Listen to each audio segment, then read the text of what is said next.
Hi, everyone. My name is Heather Havenwood, and welcome to another version of Like a Boss, Insights with Influencers, Entrepreneurs, and Badasses like you. And I'm super excited to have someone on the line that we were having a pretty deep conversation in the green room today. And we're going to be talking about 3 ways of spiritual transformation. So get started. So Athena Demetrios, welcome to the interview. Well, thank you so much. And I really look forward to spending some time with you and your listeners as well. So appreciate the opportunity. Absolutely. Absolutely. So let's talk about who you are. So just kind of give us an idea of who you are and what you're doing. All right. Well, first and foremost, a soul searcher. Absolutely a soul searcher. Was born that way. Can't remember ever feeling another way. And always wanting to make that connection to source, the bigger all. What we feel inside of our hearts is, at times as that innate sense that does know that we belong to something bigger. So that's always been my thrust in life. My beginning journey in life was a little bit difficult. Was born into an alcoholic, dysfunctional family. They lost a tremendous amount of wealth. And in my youth, I was repeatedly raped from the age of 6 to 7. And that had an effect on my life. It caused a tremendous amount of chaos, as something like that would, because I believe that you deal with what you have to deal with from a child's perspective. But sometimes when you're an adult, that doesn't work anymore. And so as I grew into adulthood, I certainly began a path of becoming very focused in a career of cosmetics. I worked in the film industry for over 30 years as a makeup artist. But at the same time, I had these very intense spiritual awakening that someone ran parallel with this world of, the conventional career, that type of thing. And so I began exploring different modalities of healing, and I wanted to heal. I wanted to feel empowered. And so there were different methods that really presented themselves to me on the path almost organically. I always pull on that thread because I always feel like there's another piece of my psyche that I'm going to get a hold of if I do that. So that's basically in a nutshell where I'm at. Nice. Okay. That's a big box. It is a big box. That is a big box. That's okay. Well, I'm looking at your website right now. I am within, and I love this quote: wherever you stand, be the soul of that place. Yes. Great. That's a great quote. That's a good quote. Okay. So you have a book out right now. Can you explain what that book is about? Certainly. It's called Walking Between Worlds. And I really take the reader along with me on that journey of healing. And I didn't write it, Heather, I didn't write it for other people. I wrote it because I felt that it was important that I do that for myself and my own healing. But I have received such wonderful response that people are calling it raw, they're calling it authentic, because I get down and dirty in the book because I'm down and dirty with my own emotions, trying to understand them. So I don't couch it or make it anything different than what it was. I tapped into areas of such rage and such anger in my process of healing. I think that's normal. And through that, I just want people to understand, if they're going through anything difficult, it's a process. They'll get through. And I always say, find a really qualified therapist that can help you navigate that storm. I don't care what the experience has been, whether it's a bad relationship, whether it's a failed business, whether it's a divorce, whether you've been sexually abused or in the Me Too movement. If you're feeling that inner tug to heal, then I feel like that is the presence of God within you. That is that part of you that's saying, look, there's so much more to life that can be lived if we look behind this pain here. Let's shine a light on it. So that's really what the book has been about. And so it also details, because I do have I have led a very multidimensional life. I'm a medium. I'm a channel. And I've had that foot in the other door as well. But I always say it's because I wanted to feel connected to the greater all. So that's been the thrust. So by the way, thank you for being so authentic and sharing about that. Oh, yeah. One of the things I think that the listeners, I always try to take the idea of view from the listeners, like what they're listening for. Sure. And I think that one of the things that people listen for, and we've all heard it, I think, well, I have anyways, is like, go to that anger, go to that pain, and there's, light into the tunnel.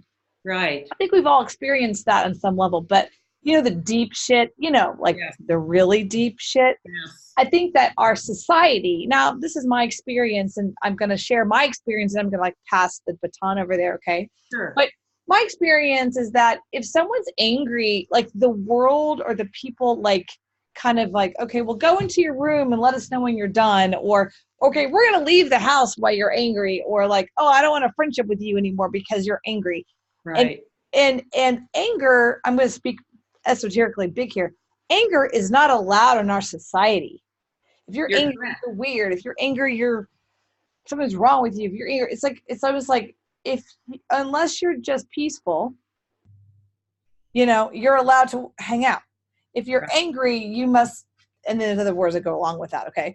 But what's your experience of going through that? Because what I kind of hear through your journey is you've had to go through the anger and the pain. What's your experience around specifically? Well, tapping into that? Yeah. Yes. Okay. Well, what I did was I worked with a psychotherapist. For me, working with hypnosis was the tool because my defenses were so strong. So when I went to that place, I did tap into what I had always shoved down and was afraid of. Because as you so eloquently said, in our society, we're not supposed to be angry. We're not spiritual if we're angry. But I think it's a doorway under the right circumstances, and especially if you're working with someone qualified, it's a doorway to get through. Anger, from what I understand, is nothing more than repressed hurt that wasn't expressed at the time it happened. Yeah. And that makes sense to me. Right. So tapping into the anger, and then that certainly was like some rage. It was a volcano of that, but that moved into some tears, and that moved into grief, and that moved into loss, and then acceptance, and then eventually forgiveness. So I guess my point that I would love to drive home for someone listening is, if you're feeling that, know that you're going to get through it.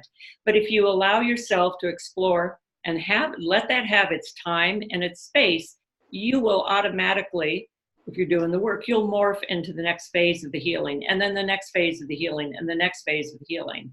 And then I was eventually able to cross the bridge from feeling as a victim. I was able to truly let go of victimhood. That was something else. And then eventually really find forgiveness from my heart and not my head. It's a process. And I would say my favorite mantra, this too shall pass. And it always does.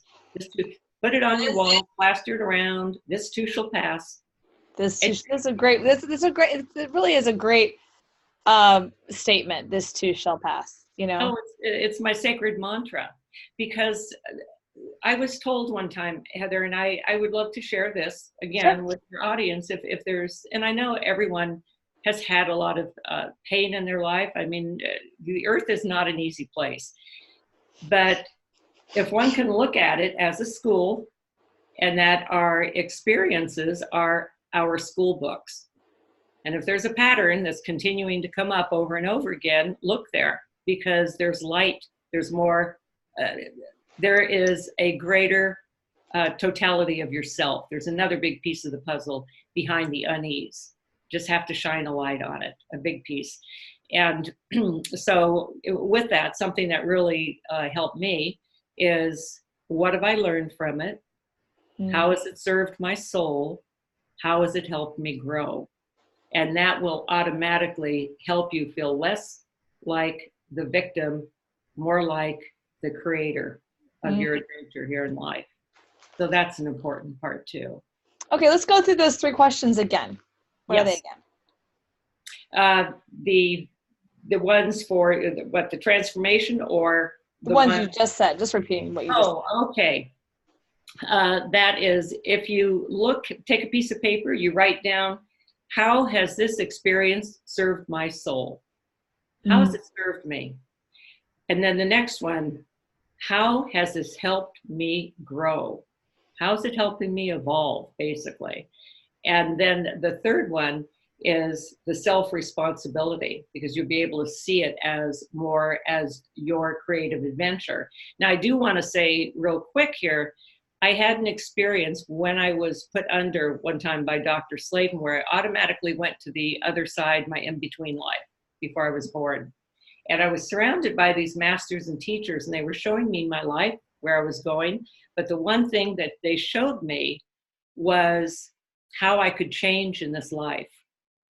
And they were showing me and kind of underscoring it would all be depending on how I perceived to learn from my experiences, victim or creator. And that was underscored. So that was a big piece. Victim or creator. So victim or creator. Yeah. Because we're constantly creating by choice, by thought. You know, nothing What ever. What do you say? I had a situation recently that I had a friend who's going through some grief, and she got really triggered, you know, and she was getting mad because we triggered her, and we were all just like, well, we don't mean to trigger you. You know, it's like,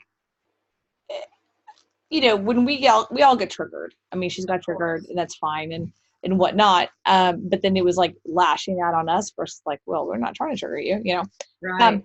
So when we get triggered, what would you know, what if what this whole thing is about spiritual transformation? Someone came to you and said, I'm really triggered here, and you triggered me. What you just said triggered me, or whatever. You know, how would you respond, or how would you maybe do that for yourself if you were triggered by the person? Oh, God. Yeah, that, yes, and there has been so much of that in my life.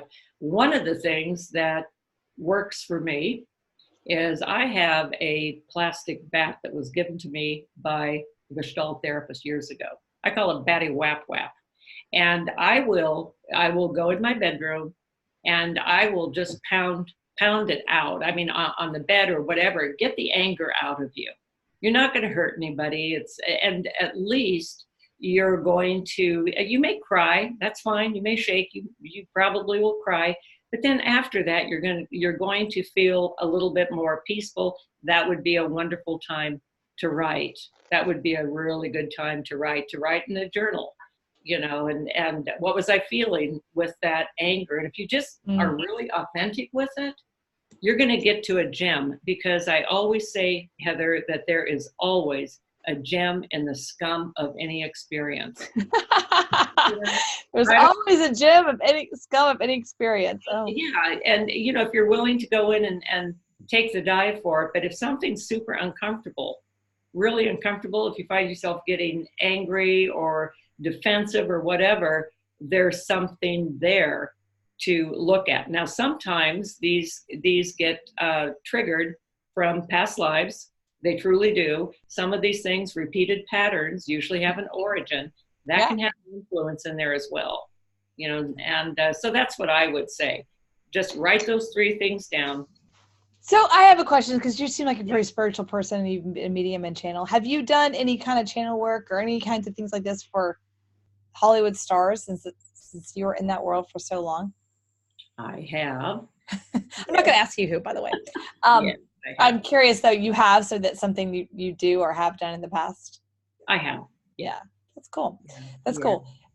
Do you find that, you know, in the world of actors and actresses, do you find that many of them, and I'm paraphrasing, that they feel like they're probably trying to heal something through their work?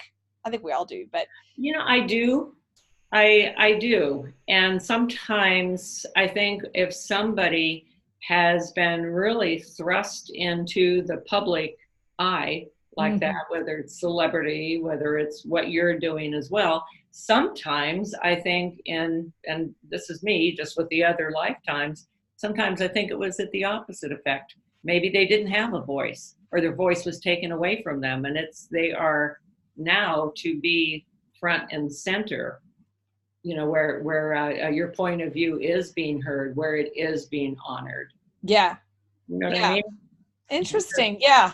I can recognize that. For myself, people always amazed when I share this story, but, I was kind of like, something happened when I was like 19 months old. And so as a 19-month-old infant, I just went like internal and quiet. And so Yeah. as a parent, most of the people, adults around me thought, oh, she's just a quiet kid. Yeah. That's Uh-huh. great. It wasn't until I was about age 6 or 7 that someone's like, okay, something's like go off. She's almost like won't talk. And so I was in speech therapy from age 7 to 14. I didn't really talk. Oh, So wow. I know. And now here I am, right? Well, but that's fascinating to me. That's fascinating because I would bet you anything that has an origin in another lifetime. And because you were such a pure little spirit, that rose right up to the surface. And then again, you know, look at what, look at where you are now. And because you didn't have to do this, you could have shrunk. You know what I mean? Oh yeah. And That probably would have been easy. There's many times I still want to shrink. Let's be honest. I just want to go completely silent. But yeah, age 7 to 14, I went to speech therapy. So that's why people always ask me, where are you from? And I said, Texas. And they go, you don't have a Texas accent. That's because I went to speech therapy for 7 years. And Diane McCanns, who, you know, I saw her every week. She's, you know, she didn't want me to talk hick, you know, but my family talks hick. Yeah. Hey, I can talk it if I want to, you know, but she didn't want me to have, she wanted just me to articulate and speak, and wasn't trying to do any kind of pronunciation or, you know, any kind of, Fascinating. yeah. So it's really fascinating. So people always go, what do you mean you're from Texas? And, you know, where I grew up, it was pretty Southern, you know, honey, how you doing? You know, but I don't talk, I can talk if I want to, but I talk what I call neutral. I don't think I have an accent. No, you don't. But that's, I find that absolutely fascinating. From 7 to 14. 7 to 14. Yeah, every week, sometimes twice a week. It depends. That's Yeah, pretty, they just put me in special ed, and then they gave me a Ritalin medication when I was 8. oh God, yeah, the good old Ritalin. So what happened? I'm just really curious here. Yeah, sure. When you were the little baby, 19 months, Yeah. Was there any recall of that experience at all, or was it? Yeah, I've done a lot of hypnotherapy around that, personal therapy. I've done past life regression around that. Yeah, there definitely was like a moment. And, you know, in the world, there was always different worlds. So the world of what was going on in the adult world was very different than the world of an 18-month-old. Well, yes, and still being very connected to spirit, to that spirit, mother, all that. So, you know, so people had their own view. The adults in my world had a particular view of like, she wasn't hurt or she wasn't affected, right? Because the situation was happening externally. But if you look how the infant grows, an 18-month-old, 19-month-old, what's going on that pattern, I was extremely affected, and no one could really figure that out until 6 or 7. But even then I still wasn't, you know, whatever, dealt with it. It's only in the last like 10 years that I've really had to dive. You know, it's really interesting because I have found that healing comes up when it's meant to. Yeah. Because it's kind of feels to me, and I'm just going with my feeling here, sure. Feels to me like your stage is growing and it's going to continue to grow. So you're going to find yourself more up front and center. It's just a feeling, I guess. My feelings are. Thank you. It's just completely, we should probably have a private session. This is completely opposite of what I'm, you know, trying to create, honestly.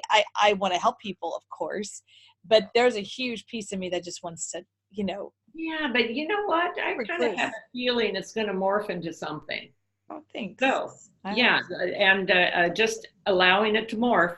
Mm-hmm. And don't, you know, I feel like you've got some, and I go with feeling, I feel like you've got some really nice surprises that are going to be coming out of left field. So your challenge here is not if I can just go here, because here we are doing go this, for it. is not to define it necessarily.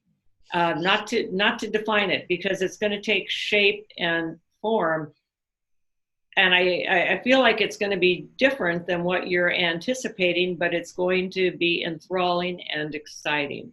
So I'm just going to put that baton back in your court there, because it really feels, yeah, it really it feels that way to me. Thank you. I think it's fascinating. I don't share that story often, but you know, No, the world of transformation and what you're going through, what you went through in your site, I'm Within. I think it is about that. It's the deeper we go, the more we find, you know. And for me specifically, and I want to share it with you, I want to pass back to you for a second, is what I call the fifth dimension, you know. And you have on your website, if you go to imwithin.com, Ascended Masters. Do you mind going there for a second? Why do you have that on your website? Because it's my life. And it is what has awakened me.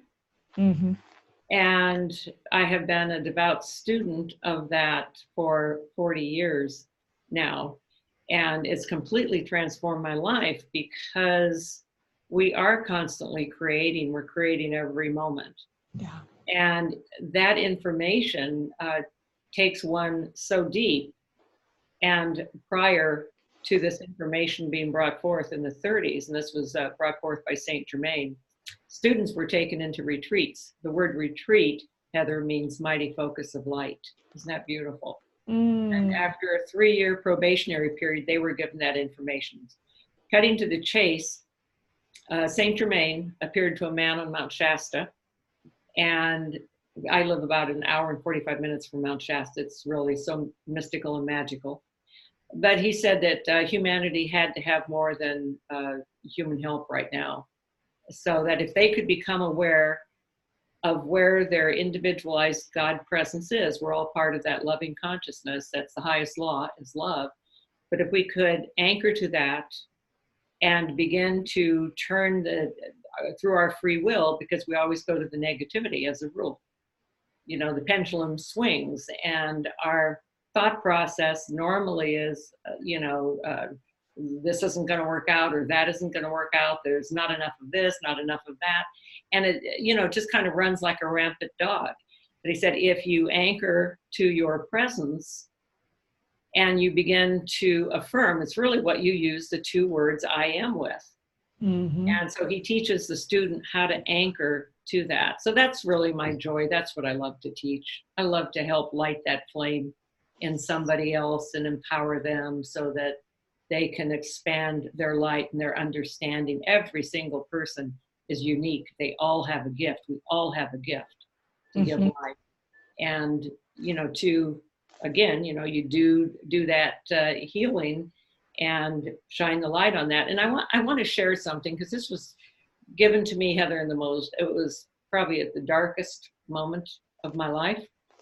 And I want to share this for your audience. And what I would like anyone listening, put your name in place of mine. Put your name in place of mine. And this was given to me by a guide one time, and it was like, oh my God. He said, Athena, you're a light bearer. So I'd like you to say to yourself, Heather, I am a light bearer. And as you step forward with your gift of light to the world, first you must know the darkness and the shadows of your own. And in knowing the same, you'll find the desire to honor and to kneel before those dark places, but to see them as beautiful and divine because of your willingness to transform from that dark into the light for the world to see. Is that not beautiful? That's really beautiful. Isn't that just the greatest? I mean, I just get goosebumps again. But I think if somebody can just know that no matter how painful it is, you can get through it. This too shall pass. Yeah. Too shall pass. When did you start down this spiritual journey, like really deep? When did you start? 1979. It was my year of awakening, and I had created again such chaos in my relationships with people. Certainly love relationships, usually no longer than 3 months, because my heart was guarded.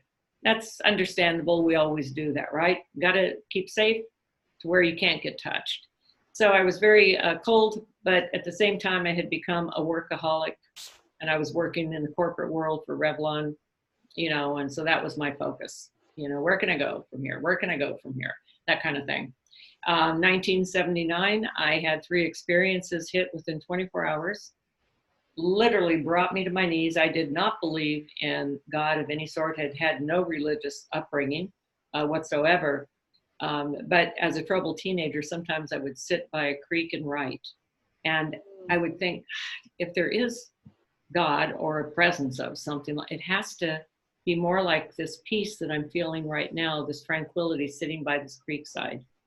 Because there's nothing in this that has fear in it, or anger, or jealousy, or it just felt beautiful.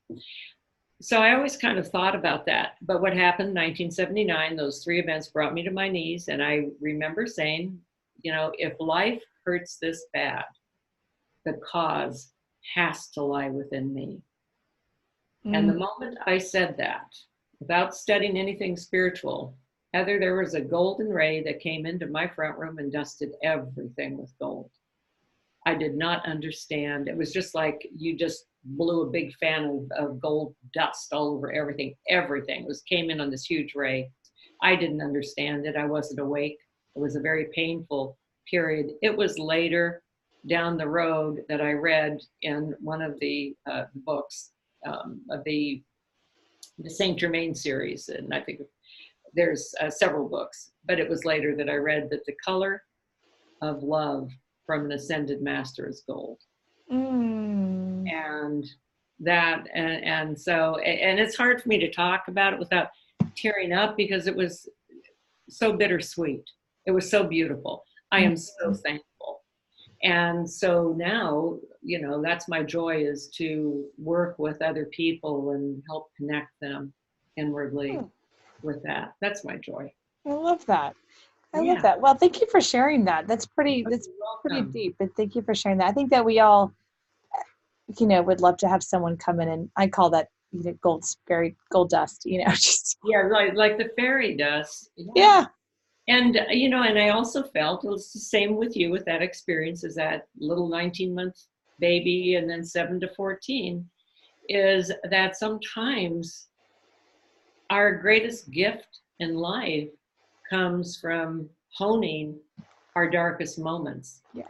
But if we have learned from them and gleaned what they have taught us, then we can share that with people. With my heart's just absolutely full of gratitude, and I don't go back to my past. It doesn't have the hold on me. And I want to say one thing that I read in Course of Miracles one time. I think this was in Course of Miracles, that the word forgive backwards means give for. Isn't that beautiful? What is this? What is it again? The word forgive backwards means give for. Give. So, give for those incapable of giving. Give those. Yeah, give for those that are incapable of giving. Oh, wow. Isn't that beautiful? Oh, that is really beautiful. Nice. Yeah. And here's one more. I love words. Impossible. Doesn't say that at all. It says, I am possible. Oh, I love that. Yeah, I am possible. That's true. Oh my gosh. Okay, I like that one completely. Yeah. So, and what the word Ascended Masters, is this a book series or something? Yes, it is. And people, and I can, your first book, if you go by the volume, the first three books, the first one is called The Original Unveiled Mysteries.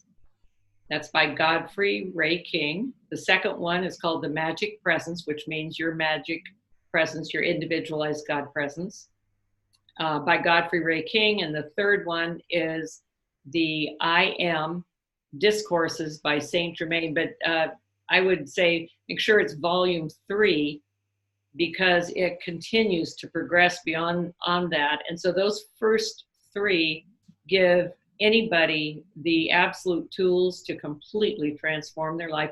And here's the other thing that I love about it, Heather. It will never, ever take away from what anyone has gleaned in their heart as their own truth up to this point. It's only because their consciousness is ready to expand, and you will always attract more information when you are at a point of expansion, because you start questioning, you're going to attract the answer to you. So yeah, like, why is this happening, or blah, blah, blah, blah, blah, blah, yeah. versus just expand and go, what can I create here? What's next? What's the creative? Yeah. And again, you know, writing, how has it served me? How has it served me? Yeah.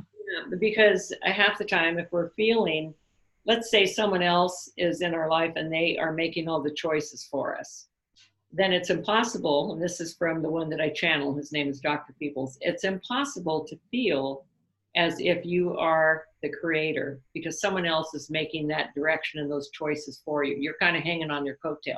Right. Except if you move from being the passenger of the vehicle into being the driver, and how do you do that? You do that by understanding and taking responsibility, your responsibility to some of your experiences, and then you own them. And he says, if you're going to feel like a victim, do a good job. That way you'll own it and it won't own you. Right. Yeah. It feels awful when victimhood owns us, but all of those events will have, if you, how's it served me? How's it helped me grow? Write it out. Don't try to be spiritual in the writing, be authentic. If you're pissed, you're angry, get pissed and angry on paper. I've taken that pencil to where it's gone through 5 and 6 pieces of paper at one time. You know, you just get angry, you just need to get it out. And then, you know, and there's other things that one can do to transform. If you really do that work, and let's say you're wanting to open yourself for more change, and he says it's always the resistance to change. It's always fearing change. But let's say if you live to where you can go to the ocean or a creekside or whatever, take that piece of paper, how has it served my soul? And then take it when the sun is going down, read it, you can burn it, bury it, as long as it's safe, of course, to do that. And then be there in the morning for the sunrise, because it's endings is new beginnings. That's so true. Oh my gosh. True, yeah. And that helps you. And, you know, and then you're there for the sunrise. It's a new day. It's a new beginning. And you'll feel, you know, if you do the work, you feel free. Yeah. Whew, I can talk about that forever. I feel like I need to be a therapy session.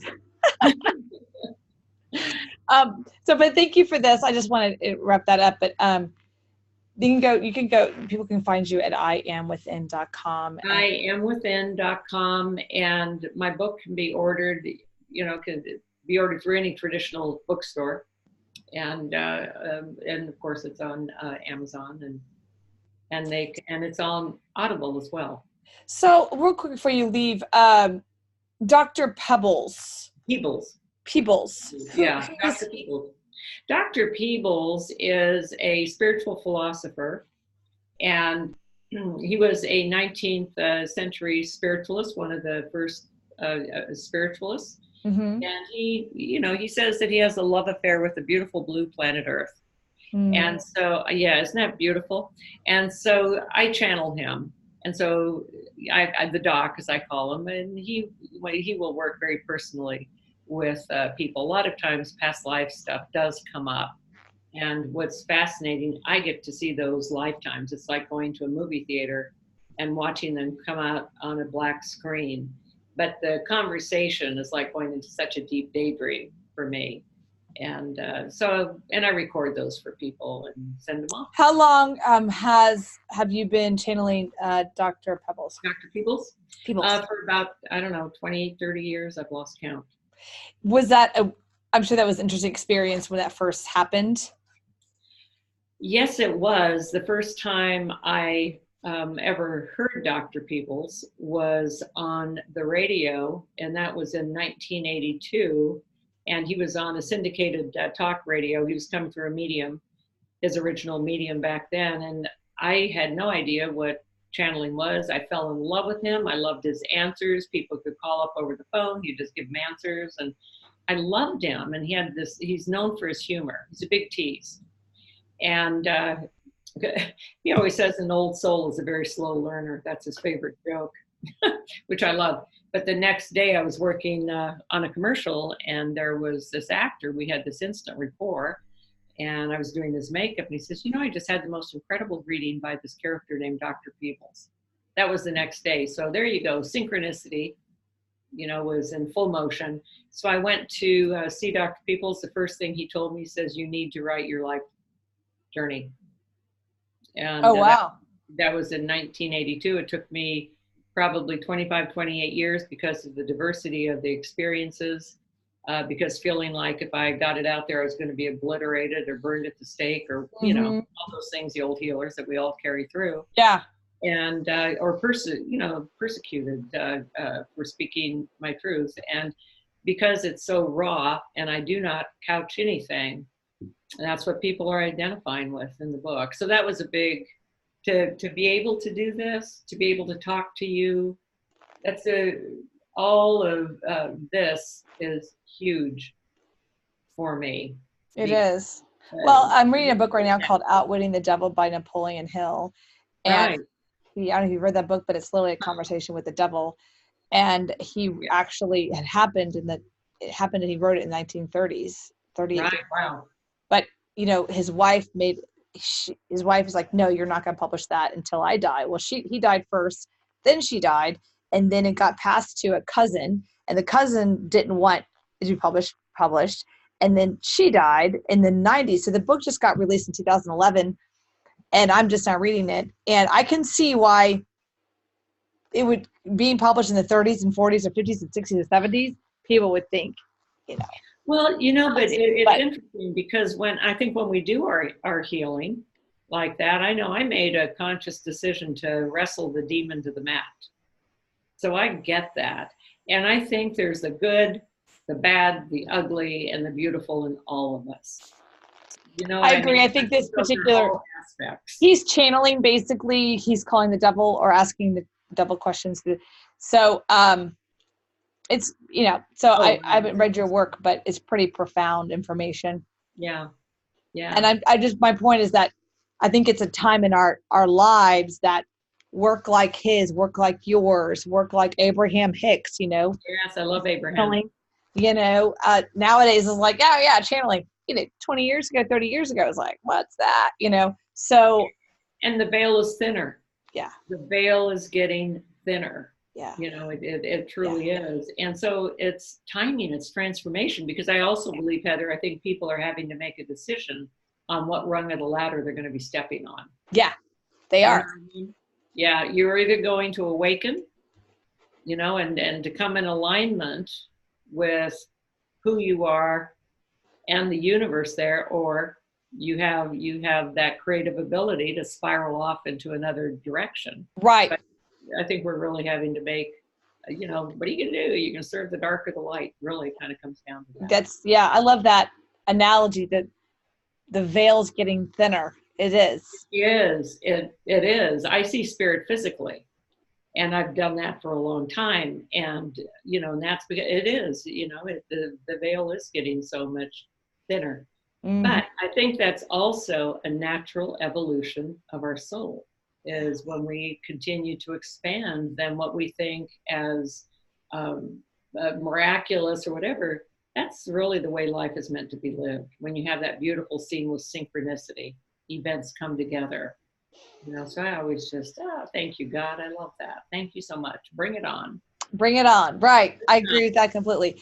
Okay. Well, I could definitely talk to you forever. Go check out you at iamwithin.com. Any last words you want to share with our listeners? I would just like to say that I love to say to people, ask yourself, what quality about myself do I love? And I'm not saying like, I want to use the word love, and we're not using that as the big ego thing here. But everybody has beautiful qualities. So I would ask you first, Heather, what quality do you love about yourself? Oh, you're putting me on the spot, girl. That's good. Wait a minute. You didn't tell me about this, the green room. Okay. What do I love about myself? Creative. I mean, it's also the one piece of me that's most challenging. Cool. Yeah. But okay. So and you have many. And when, again, people get kind of put on the spot with that, but we don't mean it like the egotistical, the the narcissistic. It doesn't have anything to do with that. No. I think it's love. No, love yourself. What do you love about yourself? I don't think that's what I love my courage. Yeah. Okay. And so I would ask each listener to think about that. What quality do you love about yourself? Everybody has them. But what I want to say is, whether it's the kindness, the goodness, the creativity, the generosity, the ability to be an uplifter or humor or whatever, those are the God qualities within each person.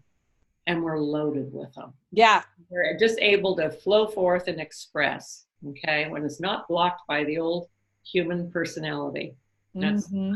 So just, when you're doing that, just know that that's that presence, that source within you that is just flowing forth and touching life, blessing life, as we're meant to be, and express ourselves.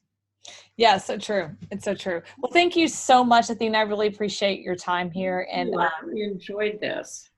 It was a great conversation. And I just want to share people where you can find Athena. It's IamWithin.com. Go check her out. She's got information about Ascended Masters, Dr. Peebles, right? Peebles? Yep. He's the one with the beard on the fireplace there. He's the one with the beard. Yep. And that is IamWithin.com.